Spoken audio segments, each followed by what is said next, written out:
IMF ऐसी गलती ना करे। ये कितनी बड़ी थ्रेट है, इसके पीछे क्या बातें हो सकती हैं और इसके क्या असरात होंगे पाकिस्तान की मईशत के ऊपर, क्योंकि अब इस वक्त एट प्रेजेंट कहा जा रहा है कि IMF के प्रोग्राम में जाए बगैर कोई गुजारा नहीं होगा। क्या इसके ताने बाने पीछे पाकिस्तान और चीन के जो इस वक्त बढ़ती कुर्बत है अमेरिका को वो सही मानों में खटकने लगी? क्या CPEC जो है वो इस वक्त जो अमेरिकन और दीगर जो लॉबी है, जो पाकिस्तान मुखालफिन की जो लॉबी है, क्या उसको खटक रहा है? ये तमाम चीज़ें कहाँ से उठती हैं और कहाँ तक जा सकती हैं, इसके ऊपर मैं बात करूँगा। हमारे जो गेस्ट इस वक्त हमें डॉक्टर शाहिद हसन सिद्दीकी ने ज्वाइन किया स्टूडियो में, हमारे साथ मौजूद है। डॉक्टर साहब बहुत शुक्रिया हमें ज्वाइन करने का। ये जो एक मुतालबा आज सामने आया, ये क्या की इंटेंसिटी है, कितना ये इसकी संगीन हो सकता है पाकिस्तानी मईशत के लिए, और इसके पीछे है क्या, सोच क्या है?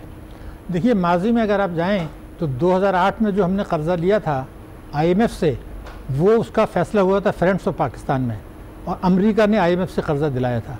2013 में जब हमने कर्जा लिया तो हमारे जो वजीर ख़जाना थे उन्होंने ये वाज़ेह तौर पर कहा था कि ये कर्जा हम पुराने कर्जों की अदायगी के लिए ले रहे हैं। तो उस वक्त तो उन्होंने नहीं कहा था। इस वक्त मुझे ऐसा नज़र आता है, अमेरिका को भी पता है, पाकिस्तान को भी पता है, IMF को भी पता है कि हमारे पास IMF के पास जाने के सिवा कोई चारा नहीं है। चीन कितनी भी मदद कर दे, दूसरे ममालिक मदद कर दें, मगर IMF की तौसीक के बगैर हमें कैपिटल मार्केट में, वर्ल्ड बैंक और दूसरी चीज़ें, तो IMF के कर्ज़ों का कोई मुतबादिल इस वक्त नहीं है। तो अमेरिका ने ये जो बात की है, इसका मकसद ये है कि वो पाकिस्तान के ऊपर ये दबाव डालना चाहते हैं कि दहशतगर्दी की जंग में जो अमेरिका डू मोर कह रहा है, जो हमारे अफवाज पाकिस्तान ने, हमारी सियासी क़यादत ने ये कहा था जनाब हमने बहुत कर दिया, अब आपके करने का वक्त है, तो वो हमें इसकी आड़ में उससे जो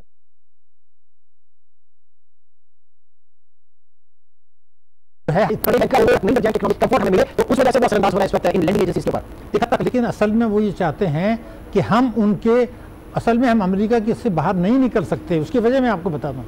एक तो मैंने ये कहा कि IMF जो कर्जा देता है उसका चीन मुतबादिल नहीं है आज कम से कम अब। दूसरे कि हमारी बरामदात चीन को नहीं है, हमारी जो बल्क बरामदात हैं वो अमेरिका और यूनियन को हैं। आपको भी पता है, हमें भी पता है। हमारे यहाँ जो तरसीलात आती हैं उस पर तीसरे नंबर में हाईएस्ट है अमेरिका और चौथे नंबर में है बरतानिया। तो इसका मतलब ये है कि हम इस वक्त जो हमारी मईशत का इन्हसार है वो बैरूनी वसाइल पर है, उसमें अमेरिका का किरदार बहुत अहम है। चीन CPEC में हमें मदद कर सकता है, हमें आर्जी तौर पे कुछ कर्जे दे सकता है, ताकि जब तक IMF से कर्जा मिले हम मजीद बहरान का शिकार ना हो जाएं। तो फिर डॉक्टर साहब होने क्या जा रहा है फिर? अब जाहिर है कि इससे पहले हमेशा हमने बात की, बैगिंग बोल की बात की कि कशकोल जो है उसको तोड़ेंगे। अगेन हम हर 5 साल बाद एक नए IMF प्रोग्राम के अंदर हैं और अभी भी हम IMF प्रोग्राम में हैं। एक चीज और भी जानना चाहूंगा कि IMF कहता है कि आप अपनी इकोनॉमी को डिसिप्लिन करें, IMF कहता है आप अपनी इकोनॉमी को डॉक्यूमेंट करें, IMF कहता है कि आप फ्लेक्सिबल एक्सचेंज रेट के ऊपर आइए, IMF कहता है कि मईशत को बेहतर किया जाए और आपके जो सब्सिडीज कल्चर है इसको खत्म किया जाए। So what's wrong in it? उसमें रॉन्ग ये है, वो ये कहते हैं कि आप बजट खसारा कम करें, और बजट खसारा कम करने के लिए अगर आप तालीम का बजट हम कम करते हैं उस पर वो एतराज़ नहीं करते। हम अगर बिजली के नर्ख बढ़ाते हैं, गैस के नर्ख बढ़ाते हैं, जिसके साल से जब IMF का प्रोग्राम आया 2014 में आपको पता है, तो 2015, 2016, 2017 3 साल तक बरामदात गिरी। वो क्यों गिरी? क्योंकि IMF ने ये कहा था कि आप बिजली के नर्ख बढ़ाएं, गैस के नर्ख बढ़ाएं, पेट्रोल के नर्ख बढ़ाएं और बजट खसारे को इतना कम करें जिसकी गुंजाइश नहीं थी। तो हमने तालीम का बजट सूबों ने कम कर दिया, सूबों ने सेहत का बजट कम कर दिया। तो मईशत की शरहनमों को सुस्त करें, ये बुनियादी शर्त है। जैसे हार्ट का पेशेंट होता है कि जी आप एक्सरसाइज ना करें, तो स्टेबलाइजेशन की जो उनकी पॉलिसी है उसका मकसद वही है जो आपने अभी बड़ी खूबसूरती से बताया कि तीसरी दुनिया की मईशत को न सिर्फ ये कि अपना दस्ते नगर रखना, बल्कि उससे ज़्यादा है कि उनके वसाइल को अपने मुल्क में मुंतकिल करना और अपने मुल्क में उससे प्रॉस्पेरिटी लाना, उनकी दौलत को निचोड़ना। यानी ईस्ट इंडिया कंपनी एक नई शक्ल में रिकॉलोनाइजेशन है, थर्ड वर्ल्ड कंट्रीज का रिकॉलोनाइजेशन है स्टेट ऑफ पाकिस्तान का। हमें अगर बचना है, खुद निसारी की तरफ जाना पड़ेगा। अगर हम वो नहीं जाते, अपने पैरों पे खड़े नहीं होते, तो वो 1988 से अब तक ये जो हमारी ग्रोथ रेट रही है ये बांग्लादेश से कम क्यों रही है? इसलिए कि हम IMF के प्रोग्राम में थे अच्छा डॉक्टर साहब, मजीद आगे चलते हैं। इसमें एक जो बहस हमेशा की जाती है कि आईएमएफ के रिलीजन में है कि आप अपनी एक्सचेंज रेट पॉलिसी रखेंगे, आप अपने करेंसी को आर्टिफिशियली जो है वो होल्ड नहीं करेंगे, स्ट्रेंथ नहीं देंगे। डार साहब के पिछले 5 साल उठा के देख लें, 100 रुपए, 104, 105 रुपए पे उन्होंने होल्ड करके रखा, कंट्रोल करके रखा। उनके जाते ही डॉलर जो है 125 और 30 तक आ गया। तो ये आईएमएफ ने कैसे बर्दाश्त कर लिया कि वो जनाब उसको एक्सचेंज रेट जो है आपका बिल्कुल फिक्स पॉलिसी लेके चले इतने अरसे? डार साहब उसका क्रेडिट भी लेते रहे। क्या आपने अहम सवाल उठा दिया है। देखिए ये एक न्यू ग्रेड गेम के तहत एक साजिश हुई थी। ये इसके दस्तावेजी सबूत मौजूद है जो मैं अर्ज कर रहा हूँ। यानी आप ये देखिए कि जब आईएमएफ ने ये कहा कि आप बिजली, पेट्रोल और गैस के नर्ख बढ़ाएं, लेटर ऑफ इंटेंट जो यहाँ से गया था 19 अगस्त का, उसमें लिखा हुआ है कि ये हम इनके नर्ख बढ़ाएंगे और सूबों ने इसकी मंजूरी दे दी है। उसके नतीजे में 2015 में हमारी बरामदात गिरी, 2016 में गिरी, 17 में गिरी। तो क्या पाकिस्तान की तारीख में कभी ऐसा हुआ कि 3 साल तक बरामदात गिरी हो? इसी के साथ साथ जब हमारी इंपोर्ट्स बढ़ रही थी तो आईएमएफ ने, जिस वक्त हमारा बजट करंट अकाउंट डेफिसिट 12 अरब डॉलर पर जाने वाला था 2017 में, तो आईएमएफ ने कहा उससे चंद महीने पहले कि ये कंट्रोल में है, कोई 4-4.5 अरब रहेगा।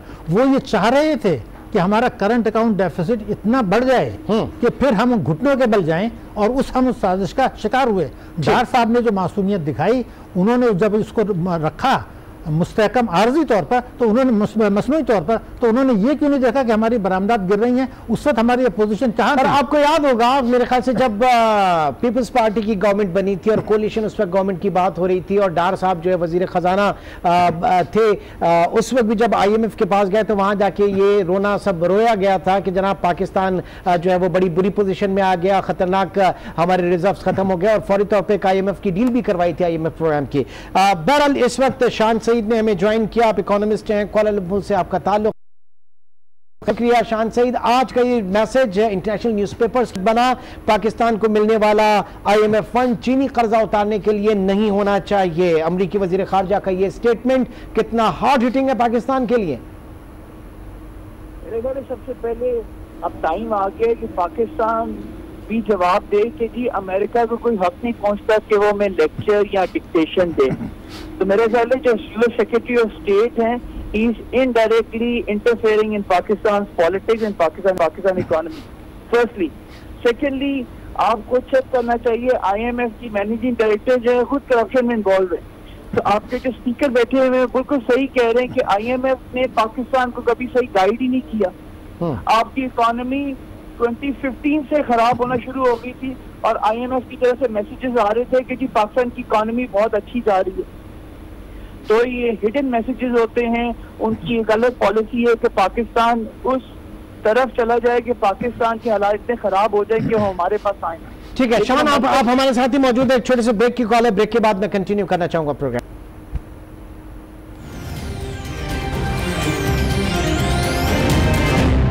उसमें यूरोपियन यूनियन और अमेरिका जो है, हम मेजोरिटी शेयर होल्डर हैं। हमारी ख्वाहिश होगी एज ए पाकिस्तानी कि हम जहाँ तक मुमकिन हो अपने मुफादात का तहफ़्फ़ुज़ करें और हमारी जो स्ट्रेटेजिक लोकेशन है, हमारे जो चाइना से ताल्लुकात हैं, वो इस्तेमाल करके अमेरिका को भी बताएं।